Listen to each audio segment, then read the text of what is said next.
défaut des machines de 10 ans, les tracteurs se substituent, eh bien, on pourra mettre des points dans l'agriculture, on fait une agriculture qui est saine. C'est ça qu'on appelle, nous, cette croissance, qui est une croissance concrète, c'est pas une croissance dans des livres comptables.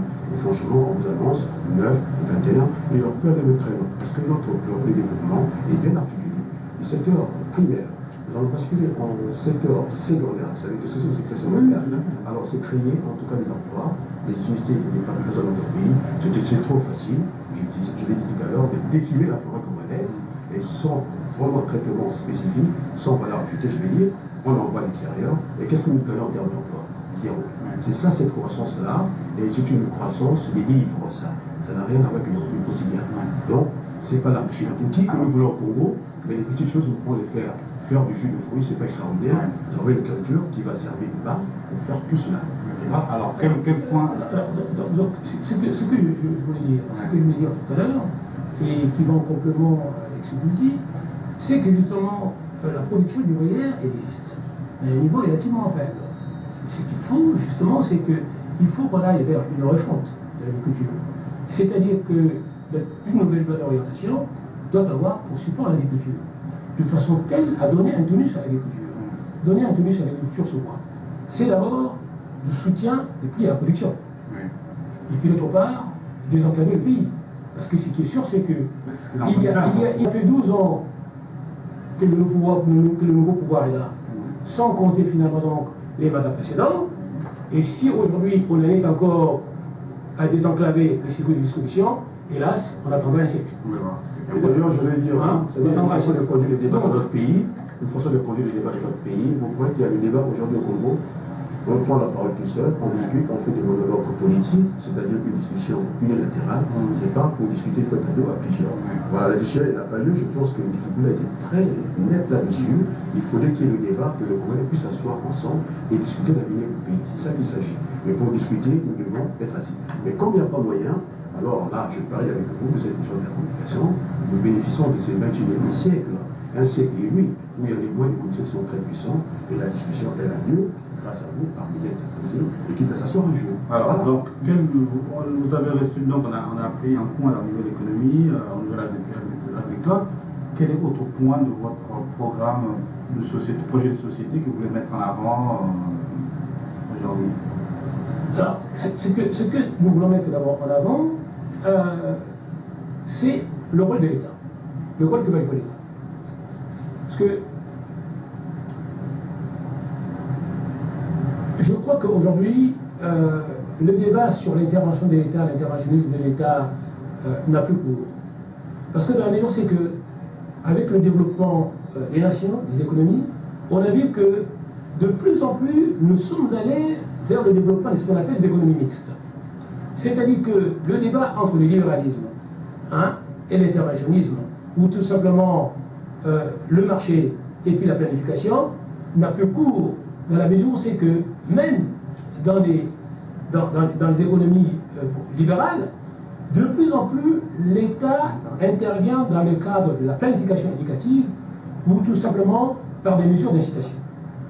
Alors donc, d'abord, il faut d'abord dire que l'État, c'était un agent de l'alimente. On sait que, pour ce qui concerne l'entretien, l'entretien des institutions privées et militaires. Et puis d'autre part, c'est que l'État intervient aussi dans les mesures d'incitation. Et l'État, il est là aussi pour définir le cadre législatif d'évolution du tissu économique.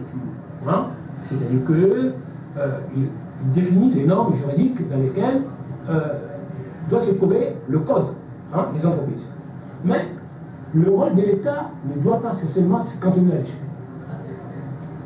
Le rôle de l'État doit être de faire de l'État un agent actif et massif. C'est-à-dire que aujourd'hui dans notre pays, on constate qu'il y a une déficience en ce qui concerne l'investissement privé local. Et de plus en plus, c'est le capital étranger qui s'investit à travers ce qu'on appelle les grands groupes. L'exemple le plus illustratif, c'est le groupe pétrolier. C'est-à-dire que l'économie pétrolière qui constitue en fait une enclave, sans pour autant que je fasse le procès de l'activité pétrolière. Mais il n'en reste pas moins que aujourd'hui, l'économie pétrolière n'a pas des effets induits sur le reste de l'économie. Dans la mesure, c'est que les salaires qu'ils produisent, notamment pour les expatriés, ou les bénéfices, très souvent, ils sont expatriés. Alors, c'est pour cela que le docteur Nditoumboulou, la dernière fois, il avait lancé l'idée tout à fait nouvelle, l'idée des jeunes ventures. Qu'est-ce que sont les jeunes ventures? Les jeunes ventures, ce sont tout simplement des entreprises auxquelles sont assimilés le capital privé et le capital étatique. Parce qu'on sait très bien qu'aujourd'hui, nous n'avons pas un secteur privé local. D'abord, par manque d'initiative dans la création d'entreprises, et puis d'autre part, par manque de capital. Alors, c'est pour ça que le rôle de l'État est dans ces cas de pouvoir avoir un rôle indicatif. Il va baliser, il va définir les points de croissance. Et l'État s'associe donc avec le capital privé étranger pour mettre en place des entreprises. Mais c'est donc consolidé et désengagé par l'État, par une privatisation maîtrisée que l'État va se désengager et donc constituer en fait ce qu'on appelle le tissu économique national à travers le jeu des grandes voitures. Ainsi donc, ce jeu va permettre aux nationaux de pouvoir accéder à la dynamique de la croissance dans la constitution du tissu industriel. Et puis d'autre part, ce que nous pensons aussi, c'est que nécessairement, il faut que le tissu industriel local se développe. En quoi faisant? C'est en instituant l'esprit d'entreprise. Et puis d'autre part, en donnant aussi aux petits entrepreneurs locaux le moyen de pouvoir entreprendre. Autrement, en libéralisant les crédits. Alors, je voulais compléter les propos du docteur Cissaro. Effectivement, ça sera deux secteurs. C'est-à-dire, dans l'économie, vous avez le secteur concurrentiel et le secteur non concurrentiel. Parce que là, il s'agit aussi des entreprises d'État qui ne sont pas auditées et qui ne seront pas bradées comme ça, à tour de main comme ça.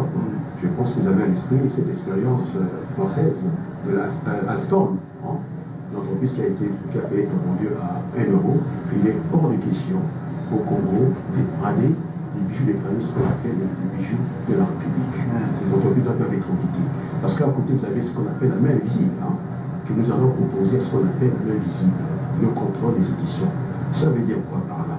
On nous annonce à tout comme ça, réduction de la dette, et les gens ne lancent pas. C'est ça que nous disons, cette croissance, et qui est vide, qui n'accompagne pas le continuer de Congolais. Et nous voulons avoir une structuration. Il faut qu'il y ait le contrôle.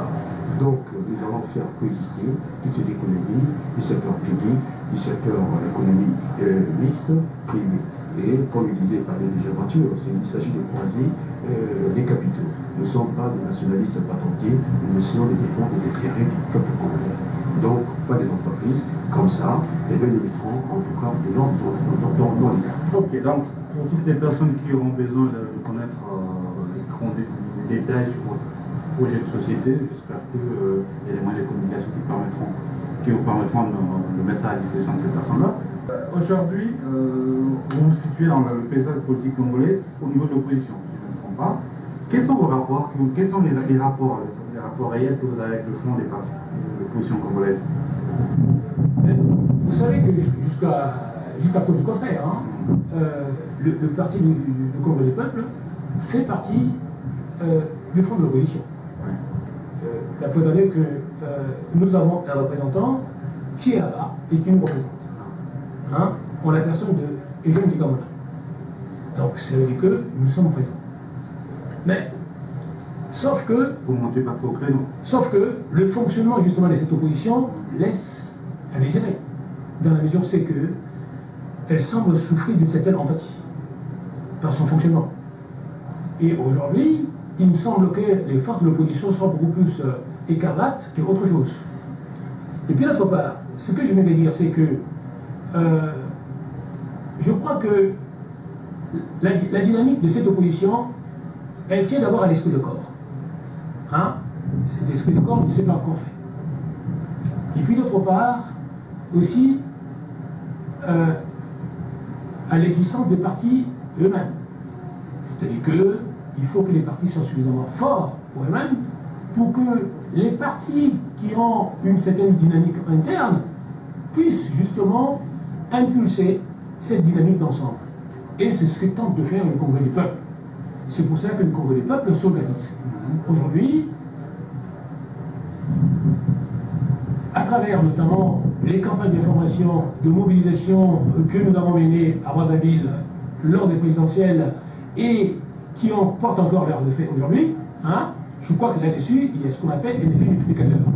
Dans la mesure, c'est qu'aujourd'hui, nous avons donc des adhésions, des nombreuses adhésions, des comités de soutien partout à Brazzaville. À Brazzaville? Partout à Brazzaville, non. À Brazzaville, partout ailleurs. À Brazzaville, à Pointe-Noire, à Brazzaville, à Pointe-Noire. À Brazzaville, à Pointe-Noire. Et ailleurs, non? Si. Et pourquoi vous ne dites pas une campagne d'adhésion au Congo? Au Congo? Non. C'est-à-dire que vous êtes présent à non, mais parce que le point de chute, c'est le Brazzaville. C'est le point de départ. Voilà, le point de départ. Pour moi, quand on me dit les campagnes d'adhésion sont nombreuses à Brazzaville, on ne cite pas Ouesso, on ne cite pas Madibou, on ne cite pas Kinkala ou Sibuti. C'est-à-dire que ça se passe qu'à Brazzaville. Donc ma question est simple. Le Congrès du peuple est un parti national ou c'est un parti de Brazzaville? En tout cas, le Congrès du peuple, c'est un jeune parti, mais qui est implanté déjà dans les nombreuses régions.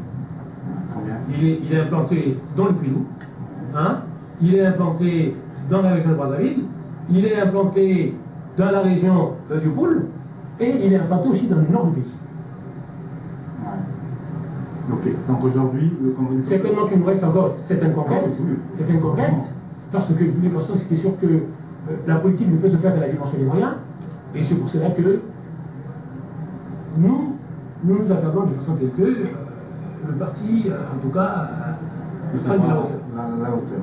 Une petite précision concernant le fonds des partis de l'opposition. Nous en sommes membres, et c'est que c'est une fédération. On appelle un peu ce qu'on appelle une chambre commune, il y a bien des chambres. Donc de temps en temps, nous sommes partis politiques dans cette fédération. Nous allons en faire un peu de notre pouvoir, ce qui est normal et naturel. Donc il n'y a pas de contradiction là-dessus. Voilà, donc on arrive pratiquement au terme de cette interview. Je rappelle que je suis en compagnie de M. Sisson Massamba et M. Wabaluku Adrien, tous deux membres du Congrès du peuple. Alors, le Congo va célébrer dans quelques jours, dans une dizaine de jours, les 50 ans de son indépendance. Et à cet effet, le gouvernement, le pouvoir en place, prévoit une grande fête nationale. Quelle est votre réaction en tant que Congolais par rapport à tout ce qui va se passer, tout ce qui est organisé par rapport à ça, par rapport aux 50 ans?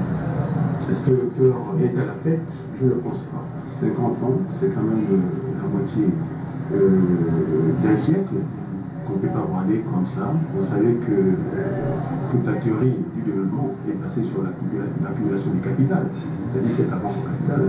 Mais le Congo, c'est un champ de ruines. Après ces guerres, vous voyez qu'on peut célébrer avec un cœur joyeux ces 50 ans d'anniversaire. Et tout est à fait en Congo. C'est pourquoi le président Kitikulu, dans son intervention, a parlé de ce fameux plan, du programme de développement économique et social pour sortir notre pays de là où il est situé actuellement. Ça, c'est quelque chose qui m'a beaucoup étonné, qui m'a beaucoup montré d'ailleurs. Ça n'a pas fait débat et que notre pays a pu se faire quand même dire pays pauvre en été. C'est quelque chose qui me chavire beaucoup. Je pense que là, il y a une tendance à inverser. On parlait de la jeunesse puisqu'on parle de 50 ans d'anniversaire. Qu'est-ce qu'on va faire de ces jeunes-là? Là, il y a un plan ambitieux du docteur Kitikulu, c'est de mettre au paquet. Parce qu'on a cette économie verte, par le bois, vous savez très bien, on en a parlé tout à l'heure, on n'en tire pas de grands bénéfices. On a parlé de l'économie noire, le pétrole, je vais parler de cette économie grise, c'est-à-dire la matière grise, le savoir. Et là, je pense qu'il faut mettre au paquet. Lorsque vous avez dans un pays des fuites des cerveaux, des fuites des mains, la main d'œuvre, ça devient inquiétant. Je pense qu'on est mieux ce soir. Donc il faut inverser les tendances, parce que toute cette élite qui part à l'étranger, pourquoi qu'ils sont bien employés, ils sont sous-employés. Donc il y a un problème d'employabilité, de formation à régler dans notre pays. Et ça, pour le docteur du public que je connais, qui est d'abord pas un théoricien, un praticien, c'est fonction. Donc la théorie c'est quelque chose, mais il faut la pratique, ça prend pas la pratique. Donc c'est pour la théorie qui maîtrise ce genre de questions, les formations professionnelles. Donc nous mettrons un budget sans précédent dans la formation professionnelle et dans la recherche, parce que je vous rappelle que le Japon, qui est un pays qui est cœur de l'économie et des pays les plus avancés, c'est la matière première. C'est l'économie de demain. C'est là que nous mettrons les moyens. Donc ces jeunes-là seront mis à l'autre. Donc voilà, c'est un plan très ambitieux que les pays peuvent écouter. Voilà, pour les 50 ans, donc là, pour le bilan des 50 ans, M. Cicéron, qu'est-ce que vous en pensez? Alors, je crois que la question, justement, est bien formulée parce que il y a un double sentiment qui m'habite. Parce que 50 ans, à la fois, on fête l'anniversaire, c'est-à-dire qu'on fête sa longévité, mais en même temps, c'est aussi le moment d'une introspection, sinon d'une rétrospection, pour savoir c'est quoi la fête. Mais il me semble que le bilan actuel du Congo soit des moins élevés en termes de niveau de vie. Parce que je crois qu'il y a des niches de pauvreté au Congo qui n'existaient pas auparavant. Mais il me semble que les choses se soient faites à reculons en cette année. Et il y a comme une sorte d'accumulation des problèmes. À la fois le climat social est lourd, mais aussi il y a une pauvreté grandissante. Quand on regarde la scolarisation, avec notamment des infrastructures de base scolaire qui sont complètement délabrées, je crois qu'il y a de quoi interpeller la conscience. Et quand on regarde le niveau du chômage des jeunes, des gens qui n'ont jamais connu